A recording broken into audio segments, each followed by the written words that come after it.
Vamos aproveitar então para falar como o Brasil se desindustrializou. Eu separei um corte rápido aqui do José Cobori, professor José Cobori, falando isso, acho que em entrevista à TV Brasil, tá lá no canal da TV Brasil e do professor também, sobre isso. Quero ver exatamente o que o professor vai falar. Tenho ideia de como o Brasil se desindustrializou, porque foram alguns fatores ao longo do tempo, mas bora lá. Então, como o Brasil se desindustrializou, entrevista com o professor José Cobori para a TV Brasil.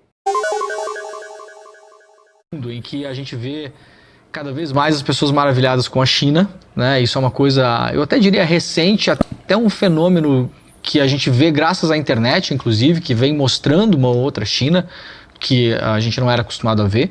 Eu sempre brinco, né? Eu nasci na fronteira do Brasil com a Argentina, muito próximo do Paraguai, então a nossa imagem de China era aquela imagem dos anos 80, anos 90, de produto de baixa qualidade, produto pirata, falsificado. A gente ganhava os brinquedos lá no Natal, a gente brincava que em fevereiro já não brincava mais, porque já tinha acabado o brinquedo, já estava tudo quebrado, né? Isso a gente viu que mudou. Eu sinto que muita gente, na real, isso me lembrou, inclusive, um trabalho de geografia que eu tive no ensino médio, salvo engano, ou foi no 9º ano, por aí, que era sobre a indústria Xing Ling, né?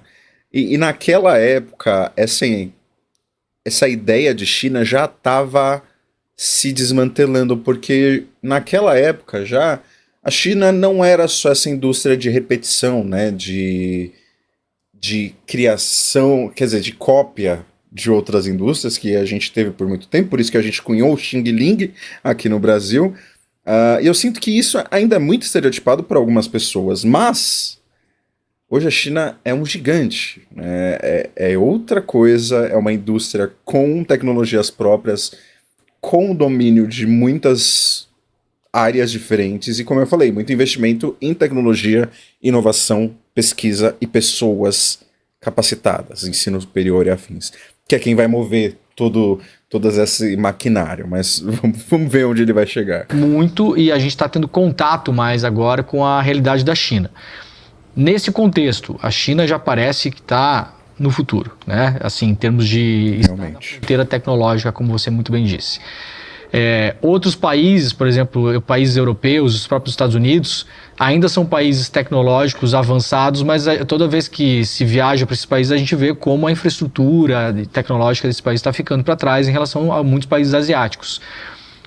Se o Brasil tivesse que apostar hoje, assim, nos próximos 20, 30 anos, em setores, por exemplo, o que você acha? Que lugar que a gente deveria olhar? Porque também não adianta a gente brigar com a China, que está 50 anos avançada em, sei lá, em microchip. Eu estou fazendo um exemplo aqui, eu não conheço, né? Não é da minha alçada, assim. Mas você acha que tem algumas coisas que a gente poderia, por exemplo, tecnologia agrícola, Embrapa poderia ser uma coisa que a gente está muito mais avançado que os outros, por exemplo. Tem algumas áreas que dá para identificar que o Brasil deveria pegar e apostar tudo nessas áreas?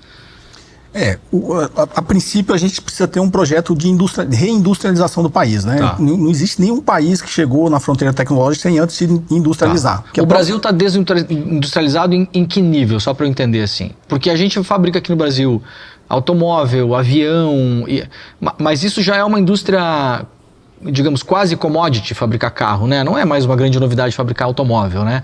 Em que nível que a gente está desindustrializado? Qual que é o nosso grande problema nessa história? Pra você ter uma ideia, na década de 80, os chineses vieram no Brasil para aprender como industrializar um país, né? Por incrível que pareça, na década de 80, o Brasil era a produção industrial da China e da Coreia do Sul juntas. O Brasil era essa potência industrial no início da década de 80.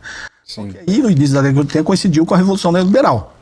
A livre comércio, abre o seu mercado, toda essa cartilha do consenso de Washington que fez com que o Brasil se desindustrializasse. Tá. Obviamente o Plano Real teve o mérito de combater a inflação, mas ele acelerou a desindustrialização ao tentar manter o câmbio sob controle com altas taxas de juros, né? Então foi uma combinação que acabou de matar a nossa indústria. Então o Brasil era extremamente... Lembrando que a taxa de juros influencia muito na indústria, na produção local, porque é a forma com que você vai ter empréstimo, vai ter capital de giro e etc, etc. Ele é muito bom para você investir, deixar dinheiro parado, mas ele é péssimo para quem quer comprar, quer investir, porque vai acabar aumentando os preços de muitas coisas, e coisas que vão precisar, às vezes, de, né, algum investimento. Né? É importante lembrar isso, porque às vezes a gente escuta as palavras assim, poxa, diminuiu o dólar, quer dizer, diminuiu o valor da moeda em comparação ao dólar e aumentou a taxa de juros. A lógica simples aqui, porque eu não sou um completo entendedor disso, dólar tá mais barato, compensa mais eu comprar de fora, o produto já pronto, e taxa de juros alta, não compensa eu buscar pegar um empréstimo, fazer um investimento, sei lá, numa planta industrial, alguma coisa nesse sentido, ou em comprar insumos e afins, porque tá muito mais barato comprar de fora. E o mercado também não vai atrás do seu produto, porque você gastou tanto dinheiro com, às vezes, um empréstimo, capital de giro, blá, blá, blá, blá, que você vai ter um produto com preço inviável para competir com o preço de um produto que vem de fora, que pelo dólar tá equiparado, vai ser muito mais barato para o consumidor. Então, isso vai fazer com que a pessoa deixe de investir em capital de verdade, deixe de investir em indústria, deixe de investir em coisas que existem, para investir, por exemplo, numa especulação, para investir num investimento estável, num CDI, claro que naquela época não sei se tinha CDI, não sei como funcionava exatamente, mas muitos investimentos giram em torno das taxas de juros, né? As taxas de juros é quanto você vai lucrar por aquele dinheiro que você emprestou antes, e o investimento nem sempre vai se transformar em algo, às vezes é especulativo, às vezes é para uma empresa de fora, etc, etc.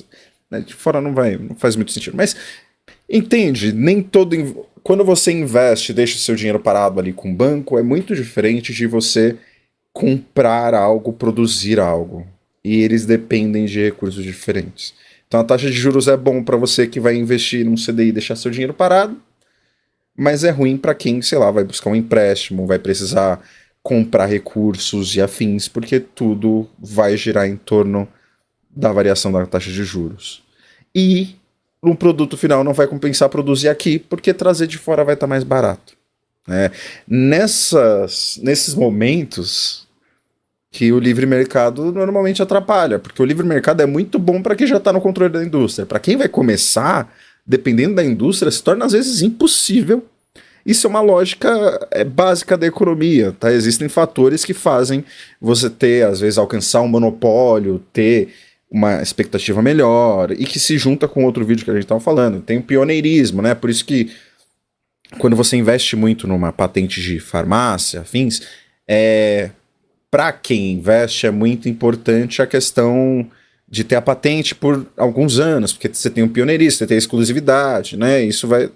Então, esses fatores acabam prejudicando muito, né? A abertura completa dos mercados, principalmente para importação, para trazer o que é de fora para dentro, prejudica muitos mercados emergentes, como o do Brasil, porque a gente era industrializado, como o professor falou, mas a nossa indústria não era tão forte como de uma Europa, de uns Estados Unidos.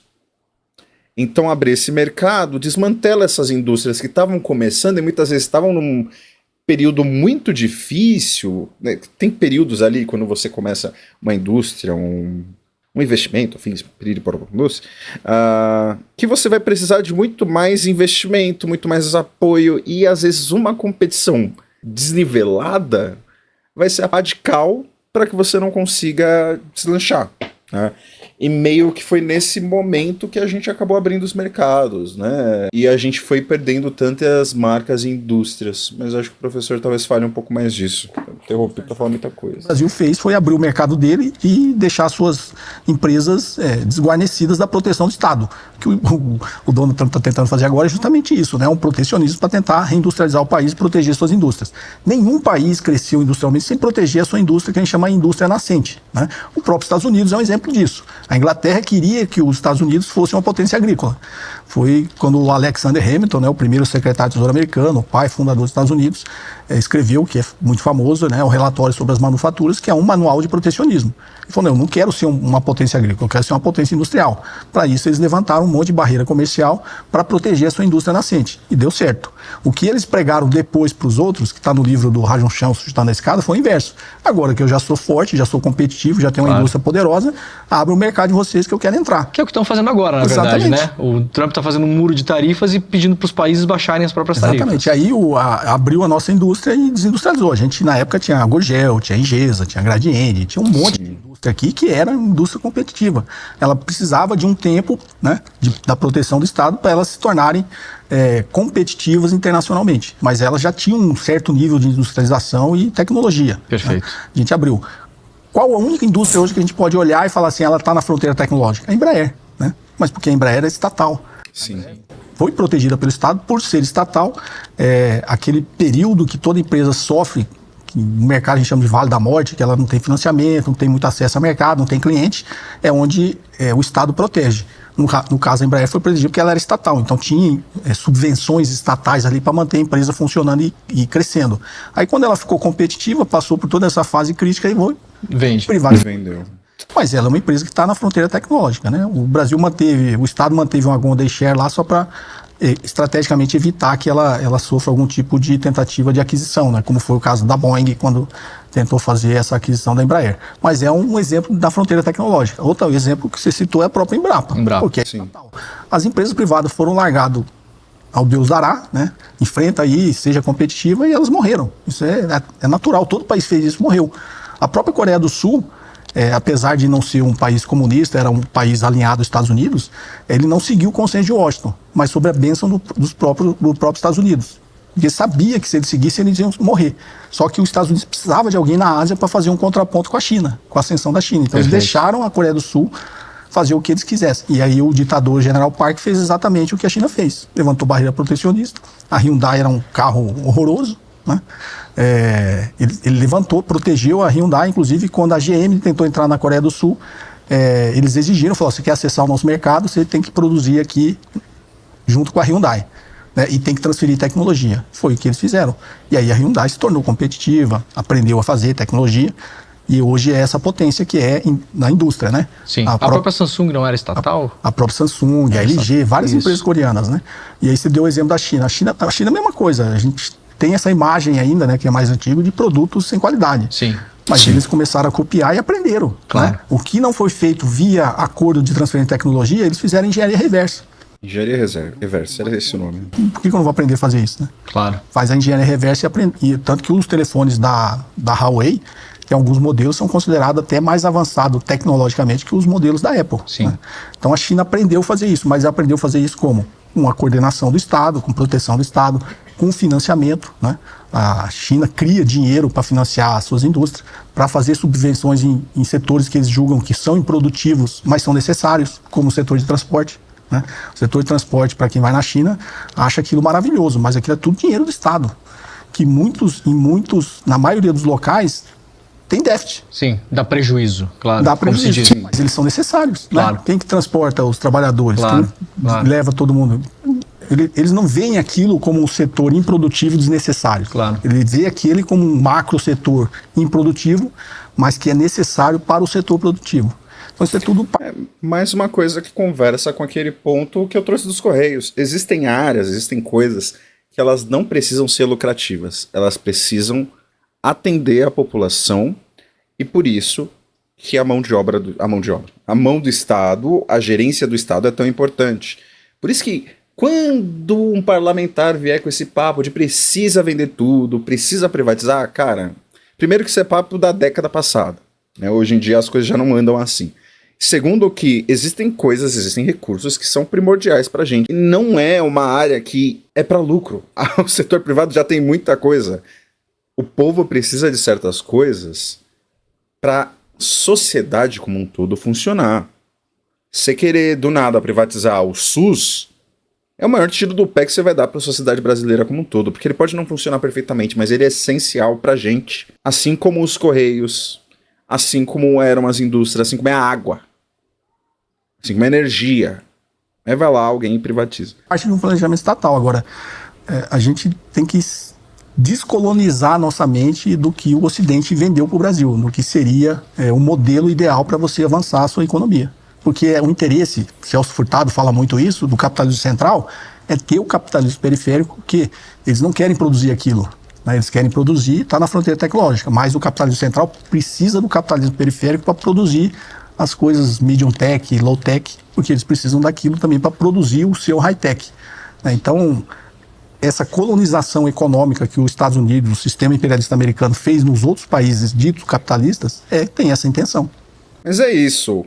Terminamos de ver o vídeo do Kobori, achei bem interessante, a gente continuou nessa mesma linha, né, com as meninas do Nunca Vi um Cientista, a gente falou sobre isso, desindustrialização, investimento estatal, continuamos na mesma levada, porque está intimamente ligado à desindustrialização.